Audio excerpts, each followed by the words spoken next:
Welcome back to the O Show, everything crypto and NFTs every day. Today we're going to talk about the Ethereum rumor. Well, there's a lot of rumors about Ethereum, but this one actually might be incredibly bad for the market. Really bad for the market because currently Blackrock and some of the big boys, they are trying to get an Ethereum spot ETF approved. As most of you know, we have a Bitcoin spot ETF that was approved, and Bitcoin is going absolutely insane price action wise. And this is what we want.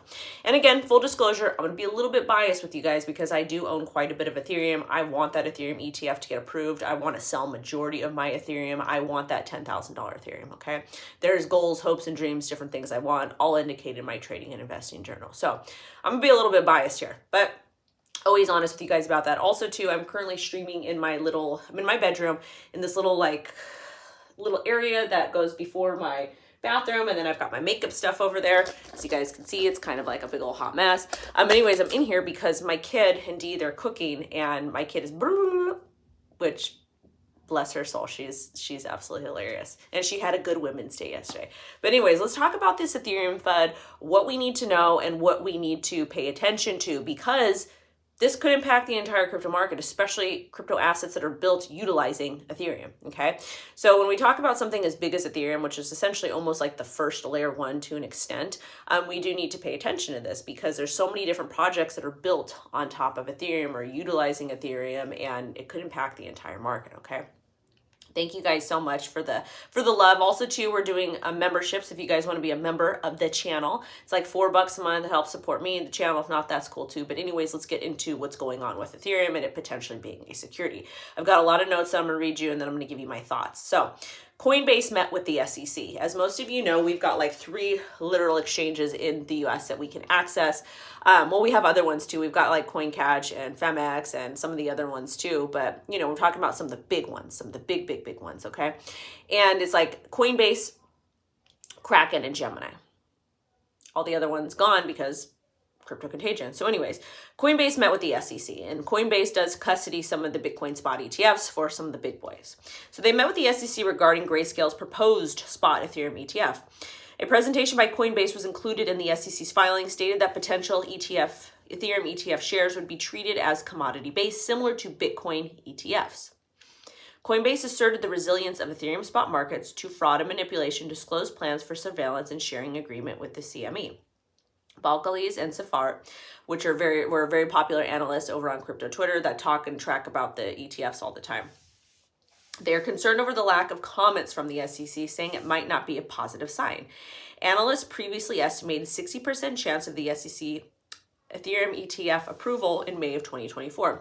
I believe that May 2024 is the deadline for the SEC to actually comment and approve the Ethereum spot ETF or deny it, okay? Also, too, basically these 2 analysts are saying because there's not a lot of commentary and comments from the SEC to these entities that are applying for the Bitcoin or the Ethereum spot ETFs, that's problematic because when we saw the Bitcoin spot ETF get approved, there was a lot of comments back and forth. The SEC was like, change this, do this, X, Y, and Z. But again, as we're getting closer to election season, that's where things get a little bit interesting because you have to remember, the SEC, the people, Gary Gensler, he was put into power by Biden. He was not voted into power. And he has to do things to essentially appease that party, which is very problematic, you know, on multiple different levels. Anyways, the SEC has delayed its decision to approve or reject any of the Ethereum ETF applications, including Blackrock, Galaxy, and Fidelity. And again, Blackrock. Blackrock wants something, Blackrock gets something. Baby wants something, baby gets something. Shout out to Minja for the good morning, and thank you for being a member. And if you're a member of the channel, you get special shout outs and all that type of stuff, okay? SEC can delay its decision up to 3 times before making a final decision. CIPHER, who is an analyst that talks about the ETF, said May 23rd was a key date that could seal Ethereum ETF's fate. This is the deadline for the SEC to grant a response on VanEck's spot Ethereum ETF application. A side note here. The first Ethereum futures ETFs was listed trading on October 2nd. 9 ETFs offering exposure to ETH futures came to market. 5 only hold ETH futures and 4 hold a mix of Bitcoin and Ethereum futures. So let's talk a little bit about the difference between the Ethereum, futures and spot ETFs. When we're talking about futures, those are a lot more volatile. Those are a lot more risky. So the fact that the SEC is approving products like this makes no sense in any way, shape, or form. Like, why would you introduce something that's a lot more volatile, or excuse me, that has a lot more risk than something that's spot? Because when you're talking about futures, you're essentially estimating what price is going to be in the future. And that's how you make money. But the spot ETFs, you buy, you hold, and if it does well, you do well also. And another interesting thing that was brought up with the Bitcoin spot ETF is they're supposed to be settled in the actual asset, but they're going to be settled in cash. And with futures, they're always settled in cash. So that's probably why it got approved first. Now let's go ahead and get into the CFTC and Prometheum, because again, we have the CFTC who primarily deals with commodities. The SEC is supposed to deal with securities, but they're both like butting heads over crypto because it's not properly classified as anything. We don't have any of that. Also, shout out to Grumpy Miner. Member. Make sure you guys like and share this. This helps educate more people.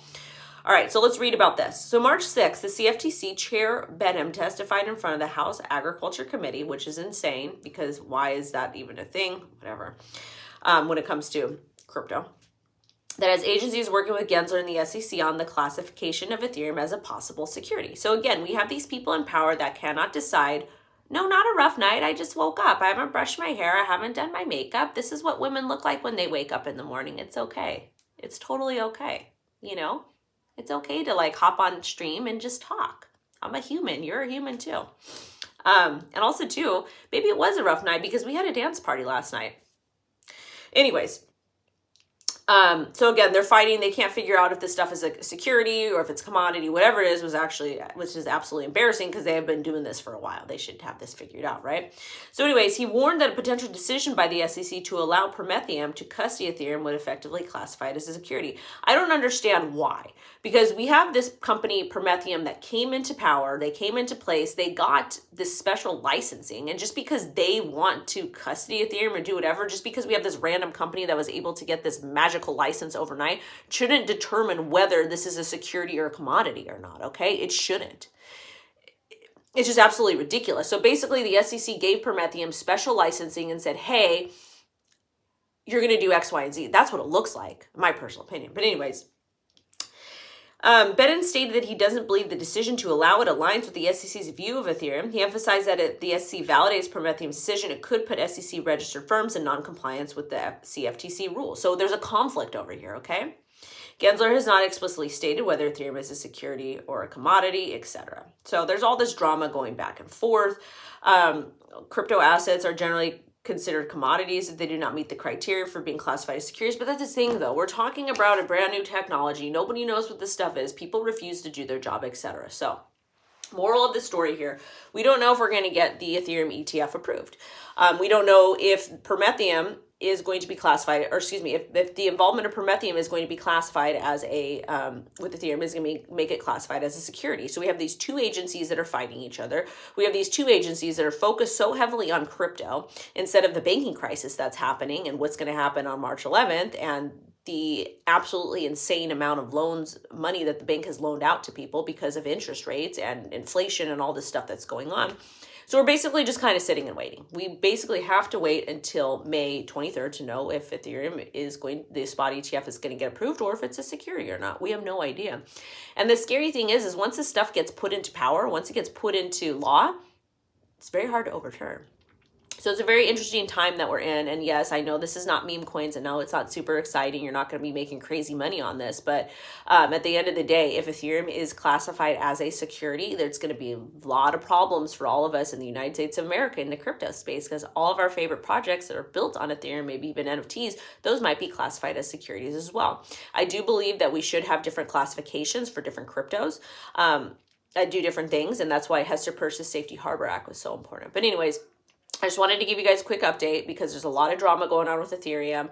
Basically what's happening is analysts, ETF and traditional financial analysts are now talking about problematic behavior from the SEC, not actively giving comments about Ethereum spot ETF like they did with the Bitcoin ETF. But the good news is we have these shady, horrible players like Blackrock coming into the space, and hopefully we get the Ethereum ETF approved so we can grift and make as much money as ethically as possible. Thank you guys so much for watching. Have a great rest of your weekend. Smash the like, share this, and I'll catch you guys tomorrow. We'll be doing a live stream around 10 a.m. PST. We're going to be just going dumpster diving, looking at all different altcoins and having a great time. 300 people, only 50 likes. Smash the like, get it up. Bye-bye. Hey, oh, here. Bye-bye.